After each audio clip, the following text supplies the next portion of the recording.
Well, Jamie, you're welcome to Dublin. Thank you. Having a good summer. Loving it. I follow you on Instagram, and it looks like you're living the life. Enjoy Glastonbury. I did. Yeah. I have enjoyed this summer. I must say, I feel like I've been on about 4 stag do's, but I haven't actually been on one at all, really. That's just the Liverpool away trips, is it? Yeah, exactly. So, yeah, I had a few good ones. That's the thing now. Stop playing. Don't have to be as professional. Yeah. I'd imagine when you look at the pre-season and even watching some of the pre-season friendlies this week, you're thinking, what's Virgil Van Dijk doing back playing football already? Yeah. I mean, the big shock I got was Stevie Gerrard. It was like June the 4th or something. Or what was it? No, Champions League final was the 1st. It must have been about the 10th of June. And I just seen a picture on his Instagram of going back first day pre-season. I was like, I actually texted him. I said, is that you back now, or is that like a picture from last year or something? I was like, I couldn't believe it, because they've got to play European games, or I think they're playing on Thursday. But it was like, oh my God, I feel like the season's only just finished and they were going back. But it's unbelievable now. Football, listen, it's just got to get used to it. It's a 12-month game, isn't it? Yeah. Are you enjoying retirement more than you thought you would? Yeah. Were you worried when you were ready to go as to what you would do with your time?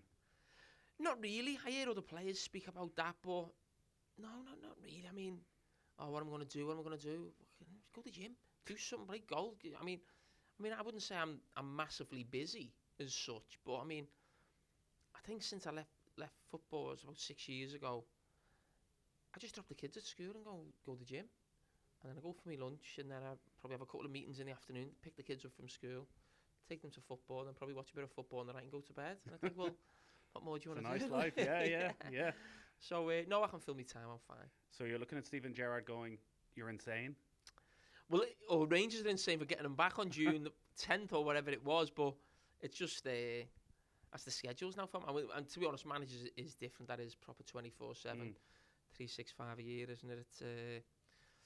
It's not easy. Get a bit more time off with the players, I suppose, but that's the game he's in now. It looks like you've really enjoyed as well, being still very much part of that Liverpool family. And not every club is like that, but looking at the videos of you being very much part of the celebrations, in with the fans, you can go between the fans and the players. Like, just to be able to still be around the place and enjoy it. Did you always know that you'd still go back all the time? And well, it's nothing really to do with the players or the club as much. It's just more like with my dad and my son, really, and a few mates, and we go to the match. And I think I've played more games in Europe than anyone for Liverpool, but it's just a hotel room. You don't see these places. You can go out and enjoy yourself and celebrate. Obviously, I was in Madrid. It was a great trip. My dad and my son, but they'd all been to games where obviously I was playing. But it's nice to be able to, trips you look back years later, you talk about the memories and different things. So it's just great to go with my son now and be able to take him. Yeah. To all the big games. Jurgen Klopp seems to have a good relationship with a lot of the former players. It's quite welcoming towards you, even though obviously at times, particularly maybe not last season, but previous seasons, you would have had to be critical at times of Liverpool. Still seems to understand that you're this Liverpool legend and actually you deserve your place around the club. Yeah, listen, I think Jurgen Klopp's just very, very good with the media, full stop. Not just ex-players, really. I mean, I've done an interview with him for the paper, and he'd come on Sky Monday Night Football early in his reign. I had to wait about 12 months to get him on, just speaking to the press officer, and we get him on different things. So it was, he is good like that. I think the club in general, really, Liverpool, are quite good with the media, and listen, they get a lot of media attention, one of the biggest clubs in the world, but I think they certainly help themselves, really, and I think that's only a good thing for them and the ex-players. But I think one of the reasons why the club at the moment will probably get on with the ex-players, because they're doing well. So all the ex-players can say is positive things about them. It's when it goes the other way, that's when you see how the relations are then. When you see the hysteria, and it seems greater than ever around Liverpool, even compared to Istanbul, like the scenes in and around Madrid and when they came back home are probably never going to be replicated again. Is part of you a little bit jealous that you're not still involved, or that you do actually seem genuinely very happy for the club to be successful? From the outside, it looks as though there's no part of you going, wish I was still in there. No, I'm very much a believer in that. I had my go, and I'm doing something else now. I never wanted to be someone who was always looking back at his career. And that's probably one of the reasons why I went into the media, or could have been management or coaching, whatever it would have been. I didn't want to be remembered as Jamie Carragher, used to play for Liverpool.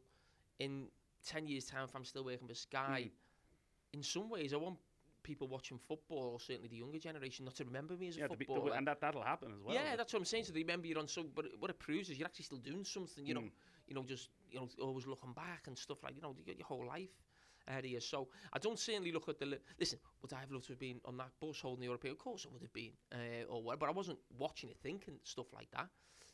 As I said, I was very lucky in what things I was involved in. Would like to have done more.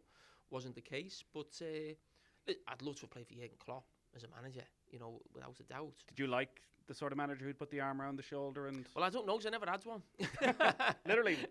No, but listen, I think he is a different kettle of fish. Yeah. Klopp. I think he is a one-off in some ways. And I had great managers helped me a lot, but he is a one-off. He's a special character. He's just the type of fella you look at and you think you'd like to be around him, wouldn't you? Or whether that was at a football club, going for a meal, going for a drink, whatever that may be.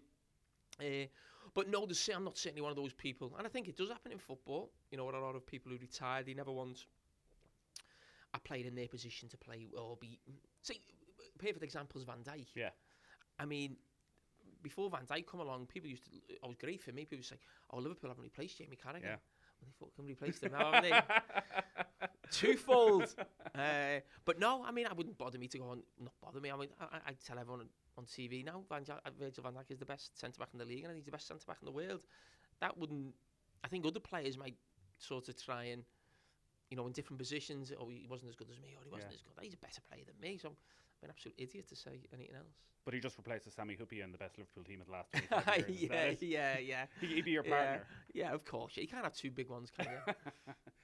Speaking of Monday Night Football, it's become very much an institution, and Thank you're probably in quite a privileged position in that you have time, which in modern television, particularly in punditry, you do the live games as well, where it's half time, they show the goal, you have 2 minutes to comment, and that's it. Whereas actually, even that 7 to 8 slot, and then another hour after the game where you can properly, and it feels like yourself and Gary Neville spend probably the weekend sitting down. How much do you enjoy? To fuck it up as well, Well, there is that. There is that.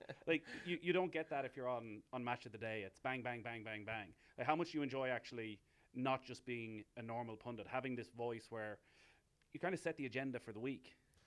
I love it.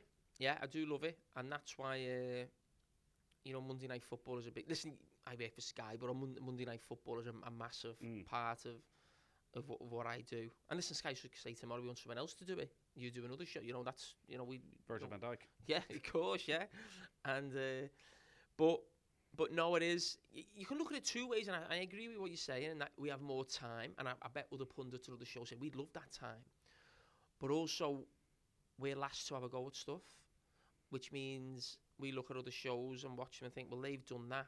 So if someone's done a big piece on Virgil van Dijk, there's no point us coming on Monday and doing a Van Dijk piece, unless we're saying that wasn't good enough. I seen something else, I could do something else, whatever. But if someone's done a decent job on something, that takes out. So you get to the Monday and you're a bit like, well, okay, that's been done.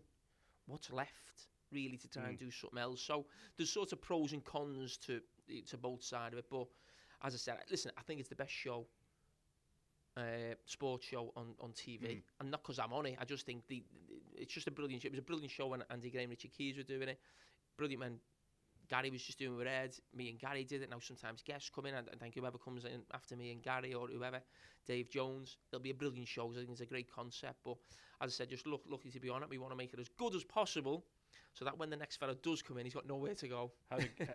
How did Gary react when you were thrown in alongside him? Well, to be honest, we didn't have that much of a relationship as players. Obviously, big rivals with the big clubs, and we just obviously knew each other, of course. But I think it worked on TV because we don't take ourselves too serious.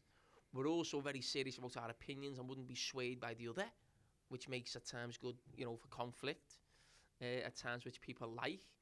I think we support probably the two biggest teams in the country, which has got huge fan bases, so they're all watching, if you like, and people want to see us have a little ruck now and again, and I think I don't know if it's, but we can laugh at ourselves. We don't take ourselves too serious, and I think all those added together makes a decent show. How does the pro Liverpool from your side, pro Manchester United from his side bias go down when you're out and about with the general public? Like, it doesn't seem to be a huge issue because everyone understands your history. But No. I mean, to be honest, listen, I don't go too many places other than Liverpool and probably London when I'm going down to Sky, to be honest. But I think the feedback we get now and again when you see people, I think they like the fact that we hopefully we come across as like, you know, the fella in the pub or the fella on the street, the way they're speaking about football. Hopefully with a little bit more analysis and knowledge of it because we've played. But as I said, we are what we are. We're quite passionate about football. I think it is. You've got to be passionate about football. So it's very, very serious game, and it changes people's lives. You know, really, when you're involved in big things or things aren't going well, you know, for the supporters, players, managers. So we try and get that across. And listen, you're not going to please everyone, and it is what it is. And we'll keep trying to get better, make more people happier. But as I said, we'll have good shows and bad shows. Who do you like watching? Pundit-wise, I like listening to Graham Souness. I think his voice is fantastic. I like listening to Roy Keane also. Have you done studio with Keane? Yeah, I did Euro 2012 with Roy Keane for ITV. So I got that was the first bit of punditry I did. I was sat alongside Roy Keane, so I got on great with him then. I think he's a compelling character and he's brilliant. I'm just trying to think. I don't really mention too many other people off other shows really, because obviously all the best are at Sky, aren't they? Yeah, well, Souness is obviously the one that comes up time and time again for so many people, and I think he puts down maybe his change in punditry to when he came over here. He worked with RTE for many years, and the RTE panel would generally be quite outspoken because they're living in Ireland, they don't know any of the players, they had a bit more freedom to be a bit more critical. I think maybe it opened his eyes a little bit to, okay, I don't just need to come and say everything is perfectly fine. So Eamon Dunphy's his big influence? yeah, quite possibly. Eamon Dunphy and John Giles, I think, were the big influence on Souness' career. This season then for Liverpool, like, it's probably the third time in the last 10, 12 years they've had this close run for the title. You were part of the first one under Rafa Benitez, and that summer then Xabi Alonso leaves. Next time they go close, Luis Suarez leaves. This time nobody has left, but also right now nobody has come in. Would you be happy to see Liverpool start the season with no new signings, really, of people putting pressure on? No, I'd like them to bring someone in. I still think they're a little bit short at left back. You know, Moreno's gone. I still think a creative midfield player. I think the front three is a very difficult one for managers now in clubs when you've got such a set front three. They've got a young lad in Brewster, one of the best talents probably in Europe for his age. Origi, the goals he scored. So to bring another one in and spend him, 50, 60 million, you know, in some ways, Origi's just signed a contract, so they would have had to promise him in some ways sign a contract and you get a lot of chances. The same with Brewster. I think he was maybe looking at moving abroad like a lot of young English players now. So in some ways, they've got to give these players a chance. Really, I understand, but from a manager's point of view, it's not easy. But Liverpool will spend big if the right players there. They've proven that what they did last season with the keeper and Van Dijk, so it's not a case of that. What about Coutinho? Because that probably shows... I bring Coutinho You bring him back, yeah. Oh, yeah. It probably does show how far the club has come. It feels that Liverpool are bigger than Coutinho now. Yeah, I'd bring Coutinho back if the opportunity was there. And only if it was a good deal for Liverpool. You know, Liverpool got a great deal when he was going. If you get a good deal coming back, because I just think he's better than the options Liverpool have of that type within the squad. And I think it'd give everyone a massive lift. And it's just another goal threat from a different area that Liverpool don't have. How difficult is it going to be? Like we're talking about, it feels like only yesterday that the Champions League final was on.